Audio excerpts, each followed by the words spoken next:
Everyone, welcome back to our channel target DElEd और BEd में आप सभी का स्वागत है। सो गाइस, जैसा कि आप सभी जानते हैं, यूपी डीएलएड फोर्थ सेमेस्टर की रेगुलर क्लासेस मैं आप सभी के लिए अवेलेबल कर रही हूं।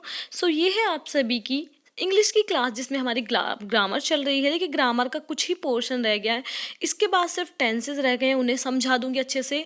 और अगर कुछ इंपॉर्टेंट चीज़ें होंगी तो वो सारी चीज़ें मैं आपसे डिस्कस कर लूँगी। वीडियो अगर यूज़फुल होती है आप सभी के लिए तो ज़रूर लाइक करें गाइस, शेयर ज़रूर कर दें अपने दोस्तों के साथ और चैनल को सब्सक्राइब कर दें। सो स्टार्ट करते हैं हम। गाइस, आज हम डिस्कस करने वाले हैं कंजक्शन के बारे में। लास्ट क्लासेस में हमने सेंटेंस के बारे में डिस्कस करा है और आप सभी से प्रीपोजिशन डिस्कस करे हैं। आज हम करेंगे कंजक्शन। कंजक्शन की डेफिनेशन काफ़ी पूछी जा सकती है आपसे एग्जाम में। अगर मैं हिंदी में बात करूं, कंजक्शन कुछ ऐसे वर्ड्स होते हैं जो दो शब्दों को, फ्रेज और क्लॉज को और सेंटेंस को कनेक्ट करते हैं या जॉइंट करते हैं, बोल सकते हैं। एग्जाम्पल में अगर मैं बात करूँ आप सभी से, देखिए फर्स्ट एग्जांपल अगर मैं आप सभी को दूं, रानी एंड सिमरन आर सिस्टर्स। देखिए, रानी और सिमरन जो है उनको क्या जॉइंट कर रहा है, कौन सा शब्द जॉइंट कर रहा है, तो वो जॉइंट कर रहा है एंड। जो रानी और सिमरन को जॉइंट कर रहा है तो वो है आपका एंड। ठीक है, ये हो गया आपका कंजक्शन। डिटेल्स में जानते हैं इंग्लिश में। देखिए, a conjunction is a part of speech that is used to connect words, phrase, clause और sentences. And, but, so, because और टिल, अंटिल, etc ये सारे शब्द होते हैं। ऐसा शब्द जो दो शब्दों को, दो वाक्यांशों को, दो उपवाक्यों को जोड़ता है उसे संयोजक यानी कि कंजक्शन कहा जाता है। एग्जाम्पल देख लीजिए, आई like mangoes, I like apples. अब इन ये दो सेंटेंसेस हैं, क्या है ये, आई लाइक मैंगोज एंड एप्पल्स। तो हमने यहाँ क्या करा, देखिए, आई like mangoes and apples. Apples ये क्या हुआ, हमारे टू वर्ड्स हो गए। कैसे हो गए टू वर्ड्स? फर्स्ट देखते हैं, आई like mangoes, I like apples. ठीक है, मुझे आम पसंद है, मुझे सेब भी पसंद है।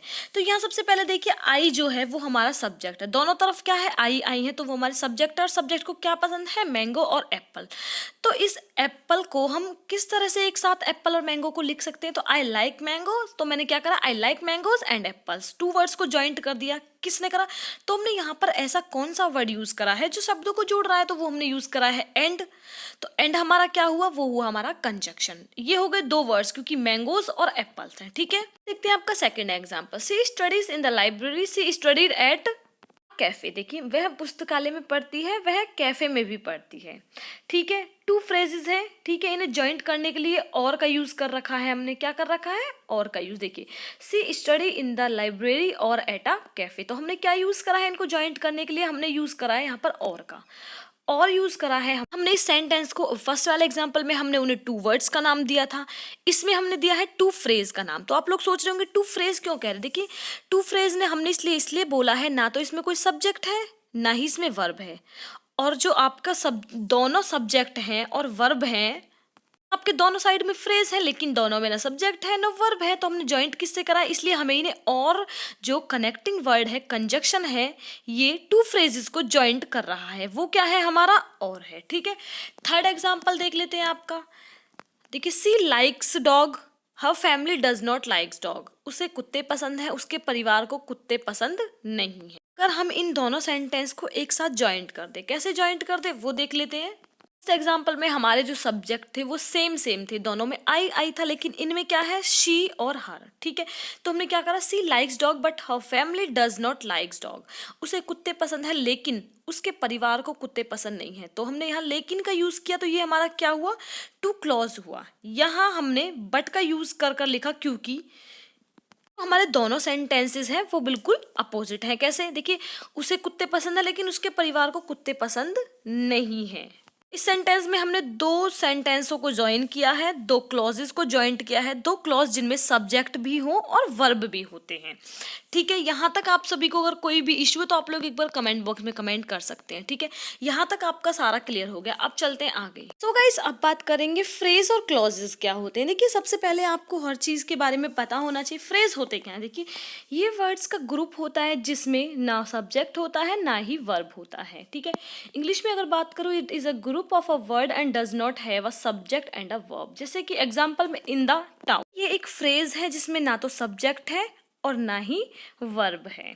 ठीक है, तो अभी बात करते हैं क्लॉज की। क्लॉज को अगर हिंदी में थोड़ा सा डिस्क्राइब करूँ तो क्लॉज वो वर्ड का ग्रुप होता है जिसमें सब्जेक्ट भी होता है और वर्ब भी होता है। ठीक है। फ्रेज में ऐसा कुछ नहीं होता था, ना उसमें सब्जेक्ट होती थी ना वर्ब होती थी। कुछ कुछ जो क्लॉसेस होते हैं वो इंडिपेंडेंट होते हैं, यानी कि मतलब उनका मीनिंग होता है और वो अपने मीनिंग के लिए किसी पर डिपेंड नहीं होते हैं। उस सेंटेंस का फुल मीनिंग उस सेंटेंस में कंप्लीट होता है। ठीक है। गाइस कुछ क्लॉज ऐसे होते हैं जो डिपेंड होते हैं, मतलब वो कंप्लीट अपना जो थॉट है उसको एक्सप्रेस नहीं कर पाते। एग्जाम्पल देख लीजिए, यहाँ पर मैंने लिखा हुआ है they can not stand alone, यानी कि नेक्स्ट बताऊं अगर व्हेन आई केम हियर, अब ये कंप्लीट नहीं है, दूसरे पर डिपेंड है अपनी थॉट को कंप्लीट करने के लिए। एग्जाम्पल देख लीजिए, she put it on the table, ये क्या है, हमारा इंडिपेंडेंट क्लॉज है। ठीक है, यहाँ पर आपका मैंने क्लॉज और जो फ्रेज है उनका सारा जो भी आपके माइंड में है, आपके डाउट है, वो मैंने क्लियर कर दिया। अब डिस्कस करेंगे टाइप्स ऑफ कंजक्शन, यानी कि टाइप्स क्या क्या है कंजक्शन के, वो जान लेते हैं। फर्स्ट 3 टाइप्स होते हैं कंजक्शन के, कोऑर्डिनेटिंग कंजक्शन, सबऑर्डिनेटिंग कंजक्शन और कोरिलेटिव कंजक्शन। हिंदी में भी नाम लिखा हुआ है, समान पदीय संयोजक, आश्रित संयोजक और सहसंबंधित संयोजक। ठीक है, फर्स्ट हम डिस्कस करेंगे आपसे कोऑर्डिनेटिंग कंजक्शन आखिर होता क्या है। इंग्लिश में अगर डेफिनेशन आती है तो आप यहाँ से लिख सकते हैं, the conjunction that connects two words two independent phrases और clauses is known as a coordinating conjunction. The two connected conjunction or phrases are of equal importance or also known as coordinators. These conjunction coordinates or join two or more sentences, main clause and words. Example देख लीजिए क्या क्या words हो सकते हैं, and, for, but, yet, etc, nor और so. ठीक है, यहाँ आप किसी गलती से एक्सेट्रा बोल दिया है, सॉरी। यहाँ देखिए, अब आप लोग थोड़ा सा हिंदी में देखने की कोशिश कीजिए। देखिए यहाँ पर for, but, yet, and, nor और सो जैसे संयोजन एक वाक्य के समान भागों को जोड़ते हैं, चाहे वह शब्द हो, वाक्यांश हो या स्वतंत्र खंड यानी कि इंडिपेंडेंट क्लोज हो।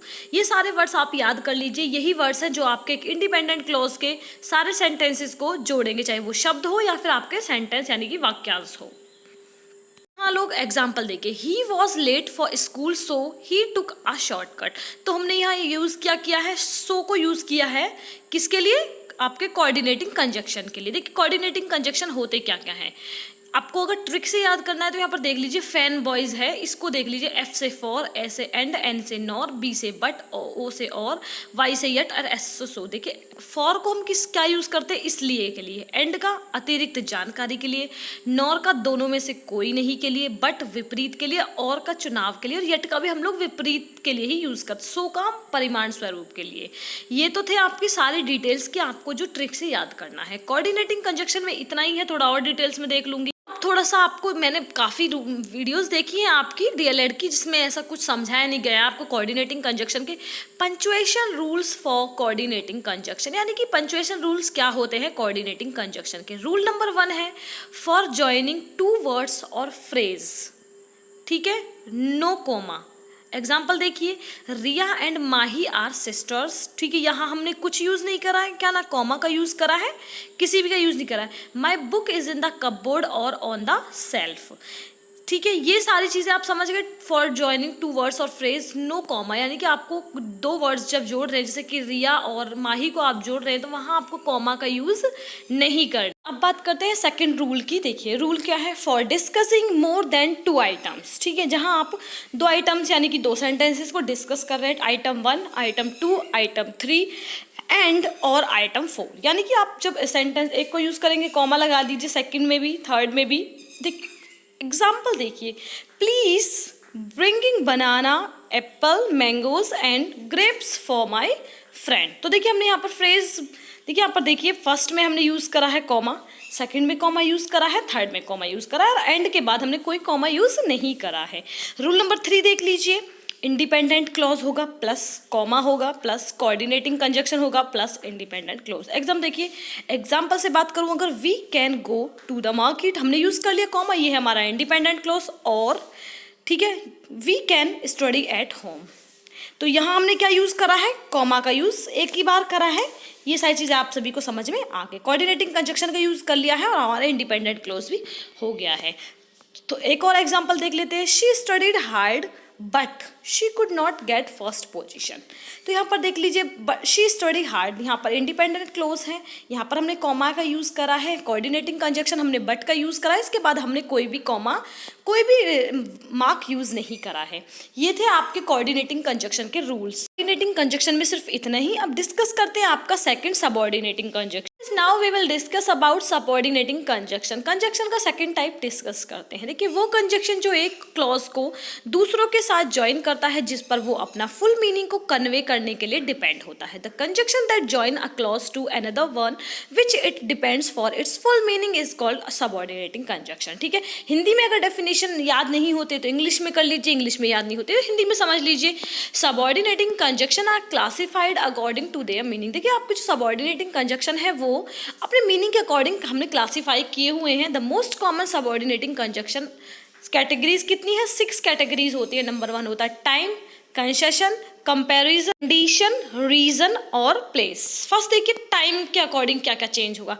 टाइम अगर आपका आता है कहीं सबऑर्डिनेटिंग कंजक्शन में तो आपका आफ्टर आपको यूज करना है as soon as long as, before, until, till, ठीक है, सिंस, व्हेन, व्हेनेवर और व्हाइल। और कंसेशन में हमें although, though, even though. Comparison में हमें whether, whereas, as much as, than, rather than. ये वर्ड्स आपको अच्छे से याद कर लेने हैं क्योंकि सबऑर्डिनेटिंग कंजक्शन में अगर आपको ये वर्ड्स ही याद नहीं रहेंगे तो आपका जो सबऑर्डिनेटिंग कंजक्शन है वो आपको अच्छे से समझ में नहीं आएगा। नेक्स्ट देखिए, कंडीशन, रीजन और प्लेस। कंडीशन अगर आती है कहीं तो इफ का यूज करेंगे, प्रोवाइडेड दैट का यूज करेंगे, इन केस का यूज करेंगे, ओनली इफ, अनलेस और एज्यूमिंग दैट का यूज करेंगे। रीजन अगर कहीं सेंटेंस में आता है तो आपको क्या यूज करना होगा? As, in order that, since, because, so that और दैट। यहाँ आपको यूज करना है रीजन में। प्लेस आता है तो आपको क्या यूज करना है? वेयर और व्हेनेवर। ये तो थे आपके सबऑर्डिनेटिंग कंजक्शन जो आपके कैटेगरी वाइज जो हमने क्लासीफाई किया होता है। अब बात करते हैं आपके punctuation rule for subordinating conjunction. Punctuation rules क्या होते हैं आपके सबऑर्डिनेटिंग कंजक्शन के? देखिए, आपको किसी भी चैनल पे इतना डिटेल्स में डीएलएड का डीपली नहीं मिलेगा जितना मैं आपको समझा रही हूँ। सिर्फ डीएलएड के ही आपको व्यू से नहीं, आपको सीटेट, यूपीटेट सभी के व्यू से आपको समझा रही हूँ। सभी में बहुत ज़्यादा यूजफुल होंगी आपकी क्लासेस। रूल नंबर 1 क्या है आपका? सबऑर्डिनेटिंग कंजक्शन होगा प्लस डिपेंडेंट क्लॉज होगा प्लस कॉमा होगा प्लस इंडिपेंडेंट क्लॉज होगा। ये 4 चीज़ें आपकी होंगी रूल नंबर 1। एग्जाम्पल देख लीजिए एक बार। If you do not want to go to the market comma you can study at home. तो यहाँ आप देख सकते हैं हमने क्या यूज़ करा है? If subordinate conjunction, you do not want to go to the market dependent clause use करा है, कॉमा यूज़ करा है, you can study at home independent clause use करा है। रूल नंबर 2 देखिए, independent clause plus subordinating clause plus dependent clause. यहाँ हमने comma का यूज़ नहीं करना है। You can study at home if you do not want to go market. यहाँ हमने यूज़ कर लिया है डिपेंडेंट क्लॉज, सबऑर्डिनेटेड और इंडिपेंडेंट क्लॉज का। ये तो थे आपके पंक्चुएशन रूल्स फॉर सबऑर्डिनेटिंग। अगर आप सभी इतने सारे रूल्स याद कर लेंगे, एग्जाम्पल्स मैंने आप सभी को बता दिए हैं, तो आप सभी सारी चीज़ें बहुत अच्छे से कर सकते हैं। नेक्स्ट और लास्ट है हमारा कोरिलेटिव कंजक्शन। कोरिलेटिव कंजक्शन होता क्या है? Correlative conjunctions are pair of joining words that we frequently use to connect two ideas together in a sentence. यानी कि correlative conjunction are pairs of joining words that we use frequently. किसी भी sentence में joining words का एक pair होता है, हम फ्रीक्वेंटली यूज करते हैं किसी भी क्या करने के लिए? Two ideas together in a sentence, यानी कि दो आइडियाज को ज्वाइन करने के लिए। ये होता है हमारा correlative sentence. The most commonly used correlative conjunctions pair are. देखिए, आपके कोरिलेटिव कंजक्शन जो आपके पेयर में यूज किए जाते हैं उनके बारे में देख लेते हैं जो बहुत ज्यादा पूछे गए हैं। Correlative conjunction both and, whether or, either or, neither nor, not only but also. ये मैंने डबल डबल लिखे हैं पेयर में क्योंकि जहाँ आपका बोथ आएगा वहाँ एंड आएगा, जहाँ वेदर आएगा वहाँ और, आइदर के साथ और, नाइदर के साथ नॉर, नॉट ओनली के साथ बट ऑल्सो। ये सारी चीज़ें देखिए, बोथ एंड का, बोथ का होता है आपका क्या होता है? दोनों, और एंड का और, वेदर का चाहे, और का या, और आइदर का या तो और का या, नाइदर का ना तो और नॉर का नहीं, नॉट ओनली यहाँ है, नॉट ओनली का केवल इतना ही और बट ऑल्सो का यह भी। एग्जाम्पल से अगर बात करूँ तो यहाँ देखिए, both English and Hindi are spoken in India. तो हमने यहाँ क्या यूज़ करा है, फर्स्ट देख लिए बोथ का यूज़ करा है एंड का, इस एंड के साथ। He is confuse about whether he should stay in India और मूव टू कैनेडा। तो हमने वेदर के साथ और का यूज़ करा है। आइदर सीमा और देव फाउंड माई बाइसिकल। तो हमने यहाँ आइदर के साथ और का यूज़ करा है। I like neither ice cream nor cake. Neither के साथ नॉर का केक यूज़ करा है हमने। He won not only a trophy but also money. Not only के साथ बट ऑल्सो का। ये थे हमारे कंजक्शंस के, मैंने आपको सारे रूल्स के साथ समझाया है, सारे एग्जाम्पल्स दिए हैं। फिर भी आप सभी को कोई कन्फ्यूज़न है तो आप लोग एक बार वीडियो को ज़रूर आराम आराम से वीडियो को वॉच करें, कंप्लीट वीडियो को वॉच करें, बिल्कुल स्किप नहीं करें। वीडियो यूजफुल हो तो लाइक कर देना, शेयर कर देना और चैनल को सब्सक्राइब कर देना। Thank you for watching guys and supporting my work.